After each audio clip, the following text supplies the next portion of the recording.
He's lying. The shout echoed across the crowded restaurant, freezing every conversation in its tracks. A hush fell over Le Grande Bistro, the once bustling hum of laughter and clinking glasses now replaced by the tense silence of a room on edge. All eyes turned to the source of the outburst, Veronica, the well-dressed woman sitting alone at her table, her face twisted with fury. James, the young waiter, stood frozen in place. The plate of food he had just delivered, the third plate tonight, still hovered in his hand, trembling slightly as if even the dish could feel the weight of the moment. Veronica's eyes burned into him, her voice dripping with accusation. "I asked for a medium-rare steak. This is completely overcooked." "What's your problem?" she snapped, her words sharp as daggers. The other restaurant patrons shifted uncomfortably in their seats, whispering amongst themselves. Some exchanged awkward glances, and others simply stared, unsure whether they had stumbled into a heated argument or a scene from a movie. James opened his mouth, but no words came. His throat tightened, and the familiar tension in his chest grew. It wasn't the first time a customer had complained tonight, but something about Veronica's voice, so cold, so deliberate, sent a chill down his spine. "I'm sorry, ma'am," he finally managed, his voice calm despite the storm brewing in his gut. "I'll take this back to the kitchen and have it fixed right away." But Veronica wasn't done. She threw her napkin on the table, her fingers trembling as she jabbed a finger in his direction. "No, you listen to me," she spat, standing up now, her high heels clicking against the floor with force. "I've been coming here for years. This is the worst service I've ever had. I want to speak to your manager. Now." The rest of the restaurant seemed to hold its breath, waiting for the next move. James's face turned pale, but he remained still, trying to keep his composure in the face of the unexpected storm. "Right away, ma'am," he said, though the words barely left his lips as he turned to find the manager. What James didn't know was that this moment, this accusation, was only the beginning of something far darker. Veronica wasn't just angry. She had a purpose, and she intended to make sure the whole restaurant knew it. And for James, this wasn't just a bad night of waiting tables. It was about to become the most pivotal moment of his life. As James walked away, trying to remain composed, he could feel the weight of her eyes on him, heavy and unrelenting. The room was still silent, each table watching with bated breath as if waiting for an inevitable explosion. And then, just as he reached the manager's office, the voice came again, louder this time, more pointed. "Don't let him get away with this. This is blatant racism."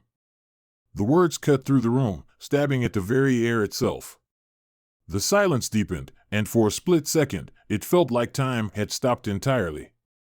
The words seemed to hang in the air, toxic and sharp, lingering with the kind of power that only accusations of racism could carry. James's heart pounded in his chest. Racism? But before he could process what had just happened, the manager, a middle-aged man named Peter, came rushing out of the office. His face had already turned a shade of red that signaled trouble. He glanced at James briefly, his eyes full of confusion and concern, then nodded to the waiter. "Stay here," Peter muttered, walking toward Veronica's table. The tension in the room was unbearable as the manager approached Veronica, who sat back down slowly, her eyes never leaving James. She looked smug now, as if she knew the storm she was about to cause. With her arms crossed and her lips curled in disdain, Veronica prepared to unleash something far more powerful than a complaint about a steak. She was about to tear James down in front of everyone. Little did she know, in the moments that followed, the very accusations she hurled at him, accusations that were so easily believed in the heat of the moment, would turn back on her in a way she could never have imagined. And when that moment came, when the truth collided with her lies, not a soul in the room would be left unaffected. The tension in the air was suffocating as Peter walked toward Veronica's table, his shoes clicking sharply against the polished floor. The entire restaurant seemed to be holding its breath, waiting for what would come next. Every customer watched with a mixture of curiosity and concern, the murmurs growing louder as the words racism echoed in their minds. James stood frozen, his back pressed against the kitchen door. He had never been in a situation like this before, never had someone so publicly accused him of something so vile. Racism. It stung him to his core, and yet he didn't know how to defend himself. How could he? The words had been thrown out so easily, so definitively. And here he was, the accused, standing silent, trying to find the courage to speak, but unsure of what words would make a difference. At Veronica's table, Peter stood stoically. He was a man who'd seen his fair share of difficult customers, but nothing like this. His brows furrowed in confusion as he tried to piece together the accusation. Veronica wasn't one to back down easily, and Peter knew she had a reputation for being a demanding customer. But racism? It didn't make sense. He turned to her, trying to maintain his composure. "Ma'am, I'm afraid there's been a misunderstanding," Peter said carefully, his voice low and controlled. "James has been with us for a while now. I assure you, he's a professional and wouldn't intentionally cause any issues."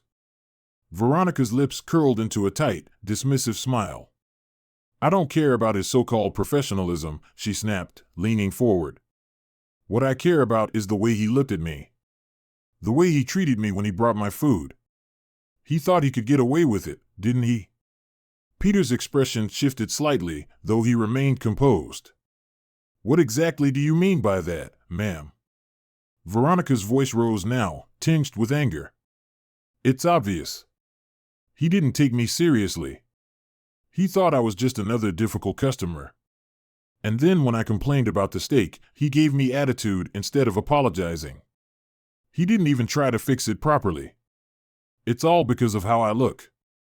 Because I'm not like him. I know what I saw." James's heart hammered in his chest, every word Veronica spoke burning through his thoughts. She was twisting the truth, manipulating the situation with her accusations.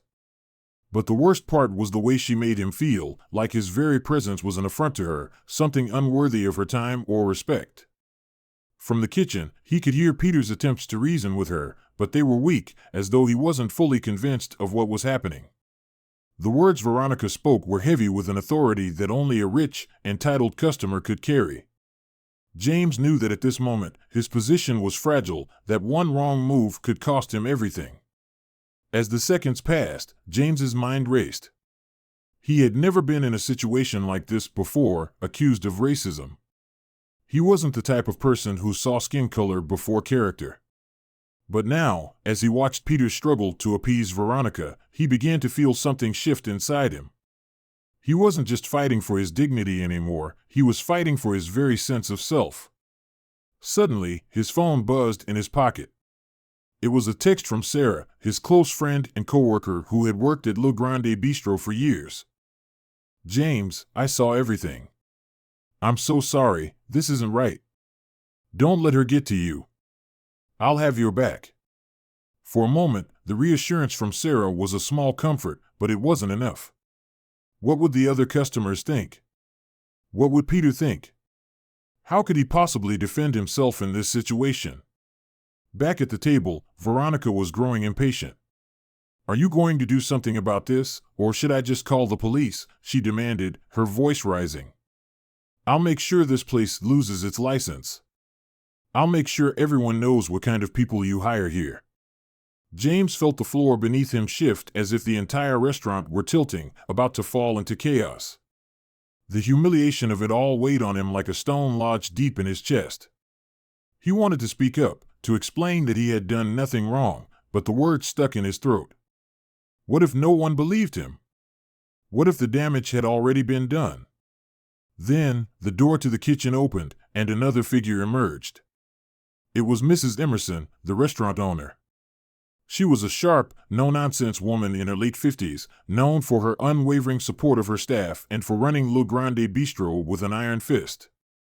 The second she entered the dining area, her eyes scanned the room, taking in the scene before her. She saw Veronica's accusing stance, saw the tension in Peter's face, and saw James standing by the door, his face pale with distress. Without a word, Mrs. Emerson made her way to Veronica's table. She was a woman of few words, but when she spoke, her voice commanded respect. "Ma'am," she began calmly, "I've heard about your complaint. I understand that you're upset, but I think we need to handle this with a bit more decorum." Veronica glanced up, narrowing her eyes as she sized Mrs. Emerson up. "And you are?" she asked, her tone dripping with condescension. "I'm Mrs. Emerson, the owner of this restaurant. I've been listening to your concerns, and I'm afraid I'm going to have to ask you to explain your accusations clearly." The patrons at the nearby tables leaned in slightly, sensing the confrontation building.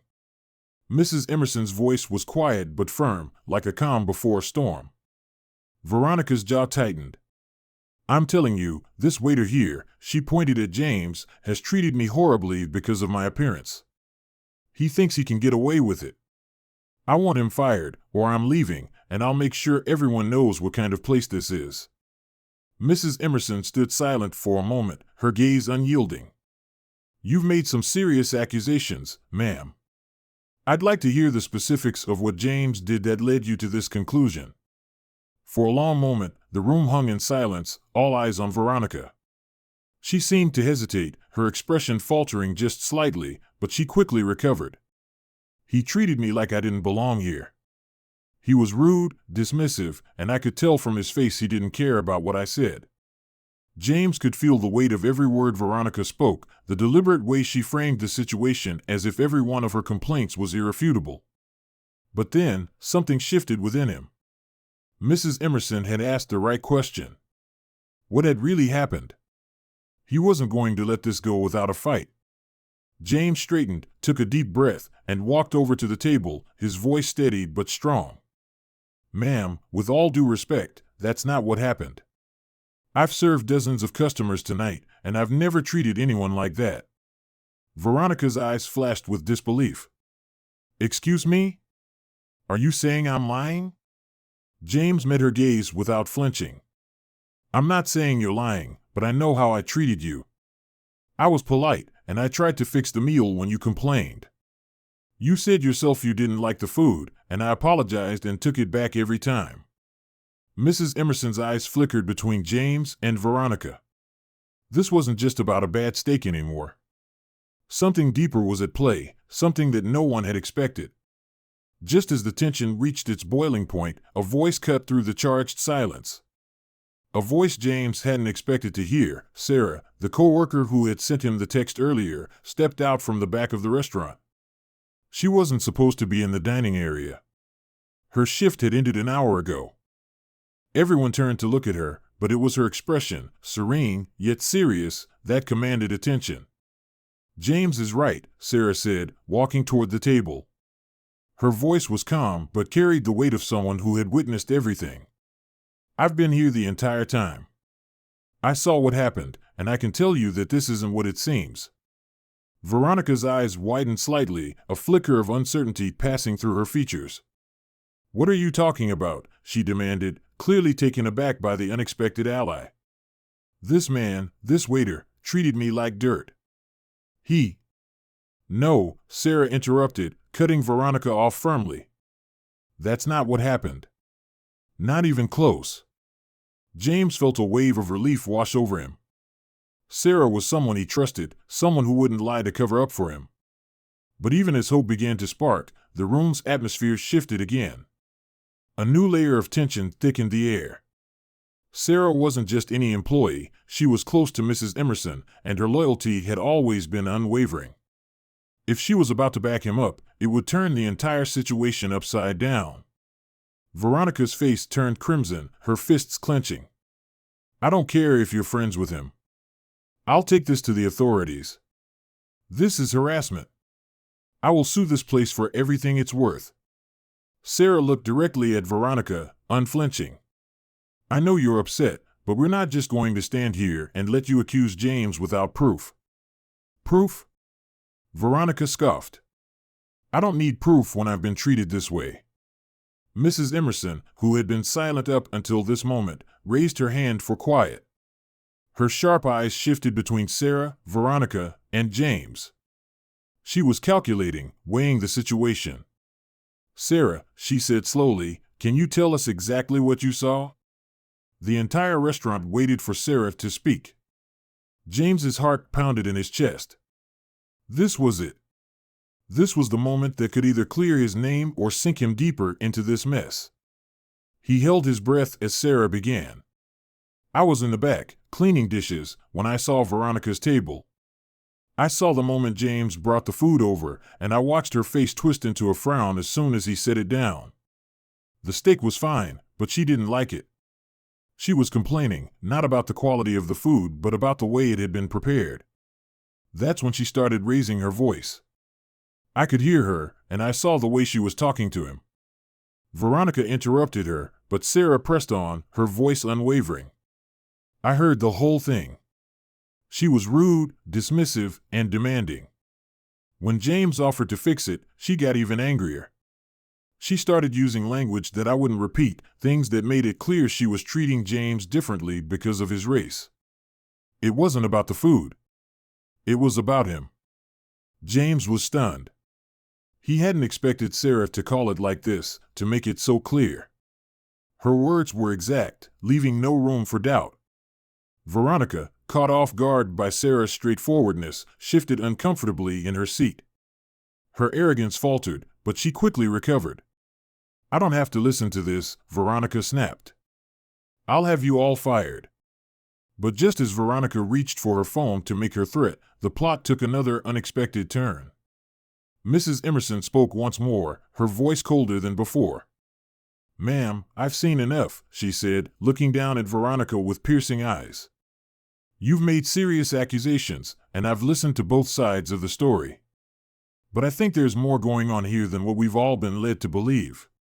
Veronica's face drained of color as Mrs. Emerson's words hit home. The older woman was far from finished. She raised an eyebrow, staring directly at Veronica. You're not just here to complain about a meal, are you? Veronica's hand trembled as she tried to mask her unease. What are you implying? She spat, though her voice was quieter now. You came here looking for trouble, Mrs. Emerson said, her voice steady but sharp. And you've got a history of it. You've been in 3 other restaurants this week, making similar complaints. Each time, someone has wronged you. And each time, your complaints have followed the same pattern. The room grew deathly quiet. Sarah's eyes widened, and James could feel a rush of disbelief flooding his senses. Was this true? How could he not have known about it? I have the receipts, Mrs. Emerson continued, pulling out a folder from behind the bar. She laid several documents on the table, each one showing Veronica's name attached to similar complaints filed against restaurants. The accusations were eerily familiar, unsubstantiated claims of mistreatment, often laced with racial undertones. Each time, she had demanded compensation, threatening legal action or negative publicity. Veronica's face was ashen. Her lips quivered, but she didn't speak. The game had changed.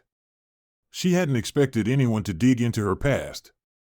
But now, the entire room was seeing her for what she truly was, a woman with a calculated agenda, using false accusations to manipulate those around her. I think you owe James an apology, Mrs. Emerson said coolly, her gaze never leaving Veronica. For a moment, the only sound in the restaurant was the low hum of the kitchen behind them. The patrons were still, waiting for what would happen next. James's heart raced as he watched Veronica's posture collapse. Her defiance evaporated, and in its place was something far more vulnerable. She could feel the weight of the truth bearing down on her. And just like that, the dynamics had shifted. The once accused waiter was now the one being supported by the very people Veronica had hoped to manipulate. But even as the room waited for Veronica's response, James realized this wasn't just about him anymore. It was about exposing a pattern, standing up against injustice, and showing that truth could prevail, no matter how difficult or painful the battle. Veronica's silence hung heavy in the air, the tension so thick it could be cut with a knife. She was no longer standing tall, no longer making threats. Instead, she slumped in her seat, the smug arrogance of before replaced by a visible, trembling unease. Mrs. Emerson's gaze remained firm, unwavering. You owe James more than an apology. You owe him respect. James stood still, waiting for what would come next. Every part of him wanted to see Veronica squirm, to see her face the consequences of what she had tried to do. But even with that desire burning inside him, he couldn't help but feel a sting of exhaustion. This battle wasn't just about his pride, it was about the humiliation and the scars that came with every unjust accusation made against people like him. Veronica's eyes darted around, desperate to salvage something, but there was nowhere to go.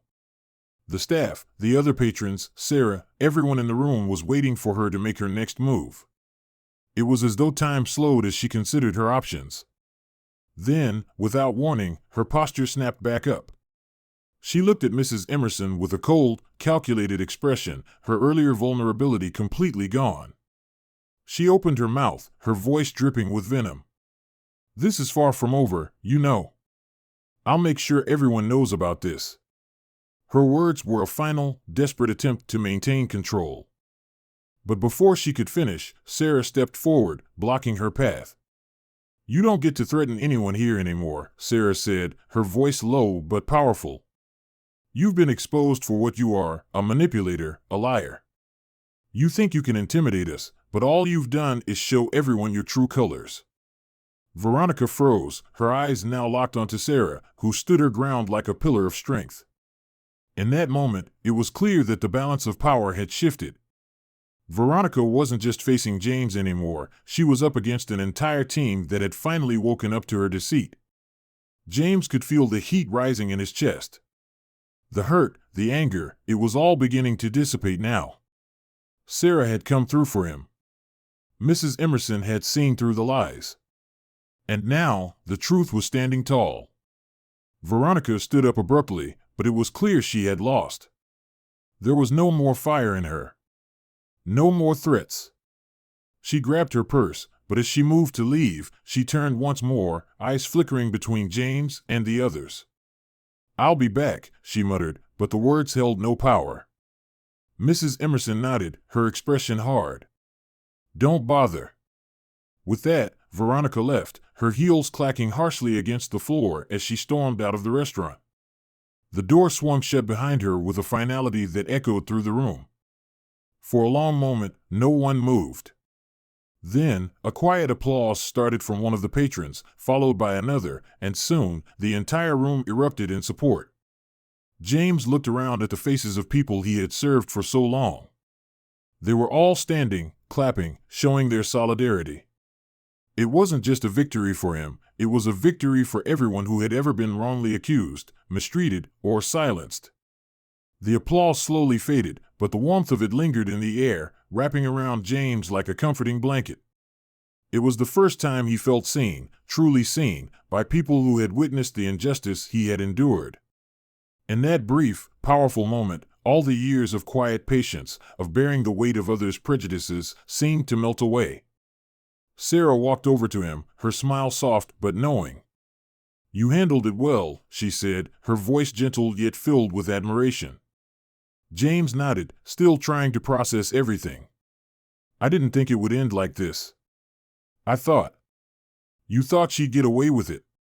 Sarah interrupted. "A lot of people think they can. But sometimes, truth has a way of surfacing when you least expect it." James looked over at Mrs. Emerson, who was quietly talking to a few other patrons. She caught his eye and gave him a subtle nod. There was no need for words, the respect between them was clear now, undeniable. As the evening went on, things returned to normal. The restaurant buzzed with the hum of conversations, but there was a new sense of unity, of camaraderie. The customers who had witnessed the scene before Veronica left now approached James, offering their thanks for standing up to her, for standing up for all of them. By the time James was cleaning up, his heart felt lighter, as if a weight he hadn't realized he'd been carrying had finally been lifted. It wasn't just a victory over Veronica, it was the realization that, sometimes, standing tall in the face of adversity didn't just change your own world, it shifted the world of everyone around you. And as the last of the night's patrons trickled out, James smiled. The road ahead would be filled with its challenges, but for the first time in a long time, he knew he wasn't walking it alone.